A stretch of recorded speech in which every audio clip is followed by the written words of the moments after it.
91 care కి స్వాగతం. ఈ వీడియోలో 91 care web application lab segment లోని బిల్లింగ్ బటన్ ఫంక్షనాలిటీ ఎలా ఉంటుందో తెలుసుకుందాం. 91 కేర్ ల్యాబ్ సెగ్మెంట్ లోని బిల్లింగ్ బటన్ డాష్ బోర్డ్ ని చూసినట్లయితే total bill amount, pending bills, received amount, discounted amount గా విభజింపబడి ఉంటుంది. బిల్లింగ్ బటన్ ఫంక్షనాలిటీలో patient lab test and payment వివరాలని రెండు రకాలుగా చూడవచ్చు. సర్చ్ బార్ లో పేషెంట్ నేమ్ ని టైప్ చేసి పక్కనే ఉన్న సర్చ్ బటన్ పై క్లిక్ చేస్తే సంబంధిత పేషెంట్ ల్యాబ్ టెస్ట్ వివరాలని చూడవచ్చు.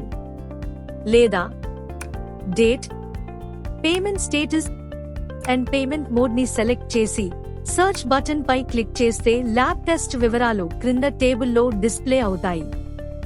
డేట్ సెలెక్షన్ సర్చ్ బార్ లో క్యాలెండర్ క్రింద last 7 days, last 15 days, last 30 days వరకు ల్యాబ్ టెస్ట్ వివరాలని చూడవచ్చు.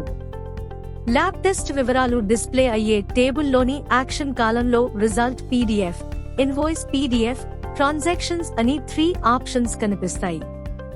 రిజల్ట్ పీడీఎఫ్ పై క్లిక్ చేస్తే టెస్ట్ రిజల్ట్ ని పీడీఎఫ్ ఫార్మాట్ లో ఈ విధంగా చూడవచ్చు. ఈ రిజల్ట్ కావాలనుకుంటే డౌన్లోడ్ చేసుకోవచ్చు లేదా ప్రింట్ తీసుకోవచ్చు. ఇన్వాయిస్ పీడీఎఫ్ పై క్లిక్ చేస్తే బిల్ వివరాలని ఈ విధంగా చూడవచ్చు. ట్రాన్సాక్షన్స్ అనే ఆప్షన్ పై క్లిక్ చేస్తే ట్రాన్సాక్షన్ హిస్టరీ అనే పాపప్ ఓపెన్ అవుతుంది.